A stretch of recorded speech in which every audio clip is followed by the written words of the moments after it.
I woke up at 2 in the morning to a noise that didn't belong in my quiet suburban home. It wasn't the creak of the old oak floors or the wind rattling the shutters, not even a raccoon rummaging in the trash bins outside. This was a low, insistent hum, vibrating through the walls like an electrical pulse that set my teeth on edge and sent a chill down my spine. Groggy and uneasy, I traced it to the breaker box in my garage, and what I found there turned my blood to ice. A thick orange extension cord, the heavy-duty kind used for construction, snaking out from my panel, through the hedge, and disappearing toward the neighbor's house 2 doors down. Linda Whitaker, the self-proclaimed guardian of our homeowners association, had been siphoning electricity from me for months. And when I confronted her with ironclad proof, security videos, skyrocketing utility bills, the works, she didn't beg for forgiveness or offer to make it right. No, she whipped out her phone, called 911, and spun a tale about me menacing her and her family. If you've ever dealt with a neighbor who thinks the rules are for everyone else, stick around, because what unfolded next transformed our peaceful cul-de-sac into a war zone of lies, betrayal, and justice that came at a steep price. The hum had started 3 nights earlier, but I dismissed it at first. I'd been living solo in this cozy ranch-style house for nearly 2 years since my divorce, nestled in the rolling hills of upstate New York, where winters bite hard and summers bring fireflies. I'd grown accustomed to the solitude, the groan of settling beams, the whisper of pine branches against the roof, the faint scuttle of mice in the attic.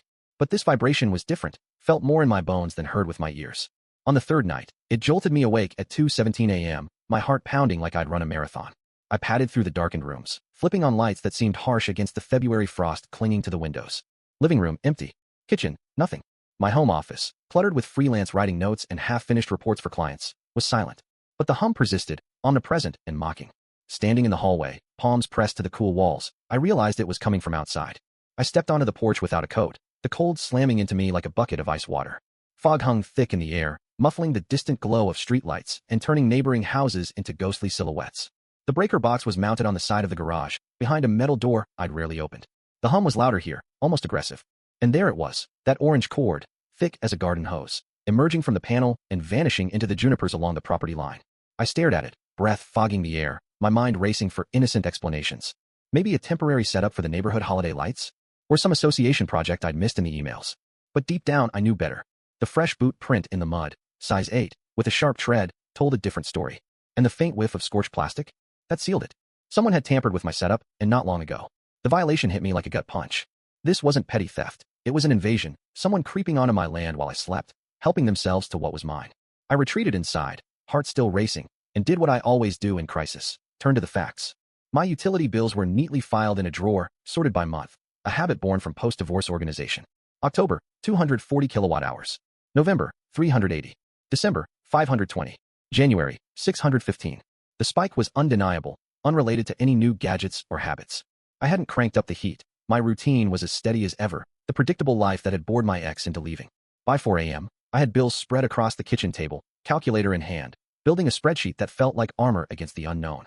The excess averaged 90 kilowatt hours per month at first, ramping to 400 by winter's peak. At 12 cents per kilowatt hour, that was $10 to $48 monthly. Not ruinous, but the audacity burned. Who decides they can just take? And then it clicked. Linda. 2 months back, at the community mailboxes, she'd cornered me with her polished smile and probing eyes. Noticed any power surges, James? Spikes in your bill. I'd shrugged it off then, but now her words echoed like a confession. Her boots in the slush that day matched the print perfectly. Dawn broke as I resolved not to storm over accusingly. I'd build a case first, research, document, prove it beyond doubt. I ordered 3 security cameras online, splurged on same-day delivery, and spent the morning grinding through a client article on digital marketing while my thoughts churned. The cameras arrived by afternoon. I installed them myself. One on the breaker box, one on the house corner, one overlooking the walkway. Synced to my laptop, motion activated, ready to capture. The first 2 nights, zilch. 3rd night, at 11:17 p.m., the alert pinged.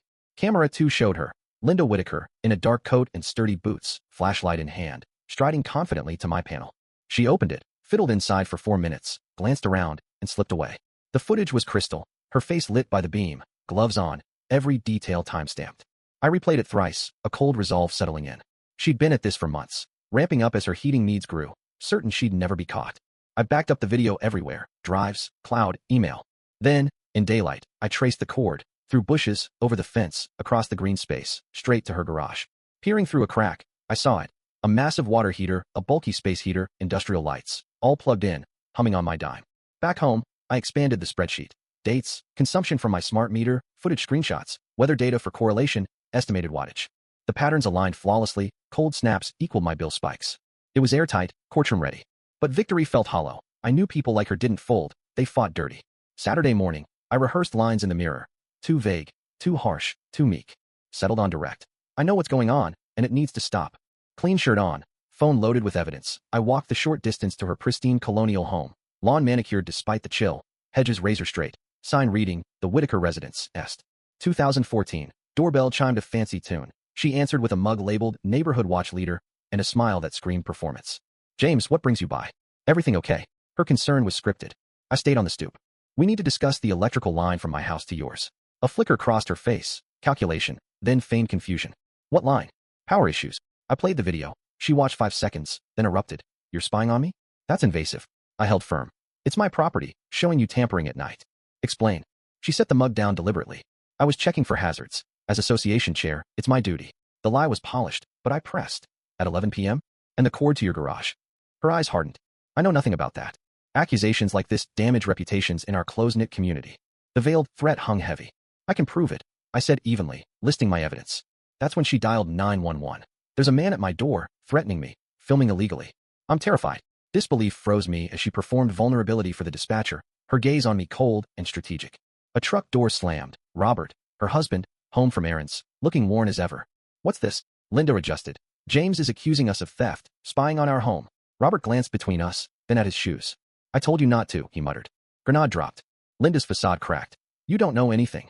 But Robert persisted. I saw the cord. Said it'd backfire. Her 911 call faltered. She hung up, but sirens wailed soon after. We waited in tense silence as neighbors peeked from windows. This spectacle was what I dreaded. Not justice, but public drama. Robert broke the quiet. Started in October. She got laid off. Bills piled up. I worked overtime, but she said it was temporary. You wouldn't notice living alone. It sounded almost reasonable, but theft was theft.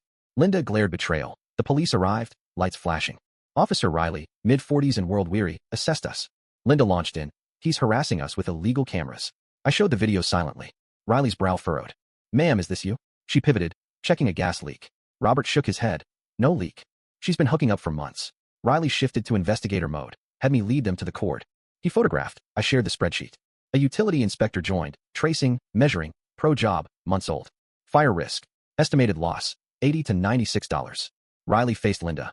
This is utility theft, criminal. She protested. Over a few dollars? I volunteered endlessly. He Mirandized her gently. Robert blamed himself for silence. Linda lashed out. As they documented, a crowd formed. Curious neighbors, turning private wrong into gossip fodder. The DA's letter came days later. Case filed, hearing set. I felt the weight of officialdom. At the preliminary, my evidence shown. The judge bound it over for trial. Linda's lawyer painted her as desperate pillar. The prosecutor dismantled it. Victory? It felt empty, the system grinding slow and heavy. Then the retaliation began subtly. Robert's truck idling at my drive each dawn. Linda driving by slowly, snapping photos. Vague Facebook posts about illegal spying. A fake lawyer letter demanding camera removal. My mailbox smashed, boots again. I documented all, but isolation grew. Neighbors divided, some shunning me. An elderly widow, Mrs.